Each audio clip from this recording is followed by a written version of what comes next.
왕의 예물은 왕의 친히 가지시며 왕의 상급은 다른 사람에게 주옵소서. 그럴지라도 내가 왕을 위하여 이 글을 읽으며 그 해석을 아뢰리이다.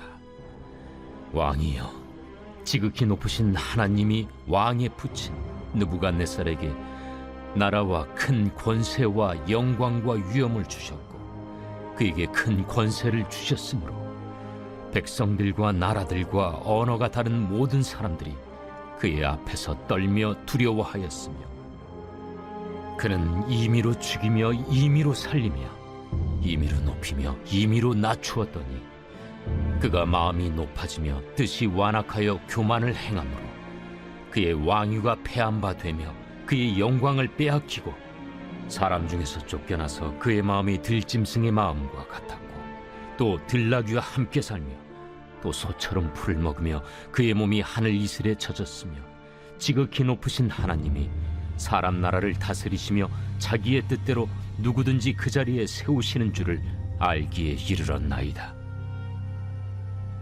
벨사살이여, 왕은 그의 아들이 되어서 이것을 다 알고도 아직도 마음을 낮추지 아니하고 도리어 자신을 하늘의 주제보다 높이며 그의 성전 그릇을 왕 앞으로 가져다가 왕과 귀족들과 왕후들과 후궁들이 다 그것으로 술을 마시고 왕이 또 보지도 듣지도 알지도 못하는 금, 은, 구리, 쇠와 나무, 돌로 만든 신상들을 찬양하고 도리어 왕의 호흡을 주장하시고 왕의 모든 길을 작정하시는 하나님께는 영광을 돌리지 아니한지라. 이러므로 그의 앞에서 이 손가락이 나와서 이 글을 기록하였나이다. 기록된 글자는 이것이니 곧 메네 메네 데겔 우바르시니라. 그 글을 해석하건대 메네는 하나님이 이미 왕의 나라의 시대를 세워서 그것을 끝나게 하셨다 하며 데겔은 왕을 저울에 달아보니 부족함이 보였다 하며 베레스는 왕의 나라가 나뉘어서 메대와 바사 사람에게 준바되었다 함이니이다.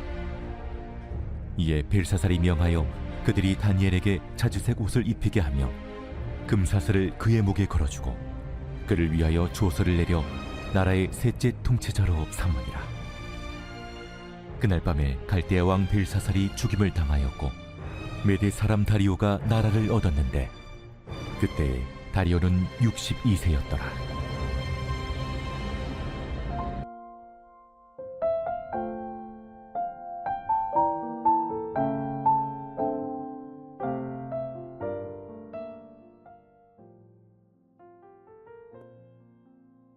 오늘의 묵상 본문은 다니엘 5장 17절에서 31절 말씀입니다. 사단의 기원에 대한 견해들 가운데 전통적인 견해가 있어요. 사탄을 타락한 천사로 보는 견해인데요. 대천사였던 자가 어떻게 사탄의 자리로 전락하게 되었을까? 조나단 에드워드는요, 그들이 하나님 바로 곁에서 하나님의 얼굴을 보았고 하나님을 가장 많이 알고 하나님을 경험했다라는 확신 때문이다 라는 이야기를 하는데요. 하나님과 가깝다라는 것, 이것이 얼마나 복된 일인가요? 엄청난 특권이지요. 그러나 이러한 특권과 영적인 지식과 경험들이요, 오히려 천사를 타락하게 만든 원인이 되었다라는 이야기인데요. 더 높고 깊은 영적인 지식과 경험들이 그들을 자고하게 만들어서요, 자신을 마치 하나님인 양 착각하게 만들었다는 이야기입니다. 여러분, 이것이 바로 교만이지요. 교만은 마귀가 우리의 약점이 아니라 강점을 공격하는 죄라는 것입니다. 우리 역시 마찬가지예요. 권한이 우리에게 주어지면 금세 마치 자신이 하나님인 것처럼 착각하고 행동을 하게 되지요. 페르시아에 의해 포위되어 있었던 상황에서 1000명의 귀족들을 불러 잔치를 열었지요. 예루살렘 성전에서 빼앗아온 성전의 기구들로 연회를 즐기고 우상을 숭배하던 바벨론의 마지막 왕 벨사살은 사람의 손가락이 나타나 벽에 글씨가 쓰여지는 희귀한 사건을 목격하고는 공포에 사로잡혀 지혜자를 찾습니다. 그렇게 호출된 다니엘이요, 벨사살 왕에게 이 벽에 쓰여진 글씨의 해석을 넘어서서 역사를 주관하시는 하나님께서 바벨론 제국을 향해 택한 느부갓네살 왕 때부터 말씀해 오셨던 이 손가락 글씨를 포함한 전체의 맥락을 해석해서 경고하기를 시작합니다. 그것이 18절부터인데요. 그 핵심은 이런 것이죠. 지극히 높으신 하나님께서 모든 나라의 큰 권세와 영광과 위엄을 바벨론의 부왕 느부갓네살에게 주셨고, 하나님이 주셨기에 백성과 나라들을 그가 임의대로 죽일 수 있었고, 그가 임의대로 살릴 수 있었던 것이며, 그가 임의대로 높일 수 있었고, 그가 임의대로 낮출 수 있었던 것인데, 그렇게 임의대로 행할 수 있게 되더니 20절에 그가 마음까지 높아졌고 완악해졌고 교만을 행한 결과 쫓겨나 들짐승처럼 살게 되어서야 지극히 높으신 하나님, 그가 다스린다는 것, 그가 주인이라는 것을 알기에 이르렀는데 22절에 당신은 그의 아들이 되어서 이 모든 것을 알고도, 느부갓네살 왕에게 일어났던 일이 어느 한쪽 구석에서 일어난 것이 아닌 모두에게 본보기가 되어서요, 명명백백하게 일어났던 모두에게 표적 같은 사건이 되었다라는 것, 이것을 암시하는 것이죠. 당신도 다 알지 않는가?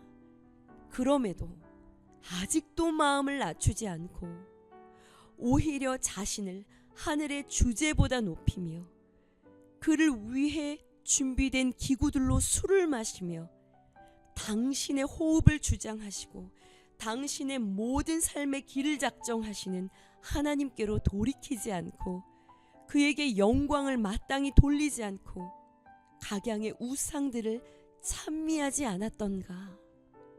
알고도 자신을 높인 결과, 알고도 하나님을 무시한 결과, 알고도 끝까지 임의대로 내 하고 싶은 대로 살고 있는 그 결과, 이 손가락이 나타나 이 벽에 글씨를 쓴 것이다 라는 이야기요.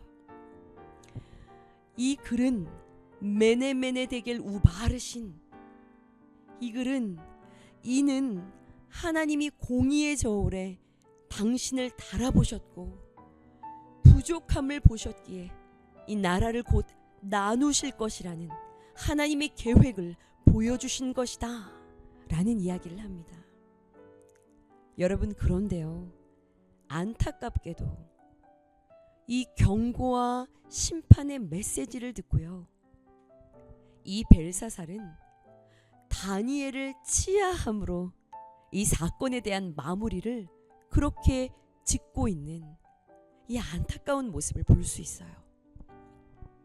눈앞에 선명하게 새겨진 벽의 글씨를 보고도요, 지워지지 않을 그 글씨를 보고도요, 두려워만 할 뿐 돌이키지 못하고 하나님의 마음을 느끼지 못하는 이 벨사살 왕은요, 그날 밤 죽임을 당하게 되고요, 그날 밤 그 화려했던 제국의 위용이 맥없이 무너져 막을 내리게 되는 것이죠.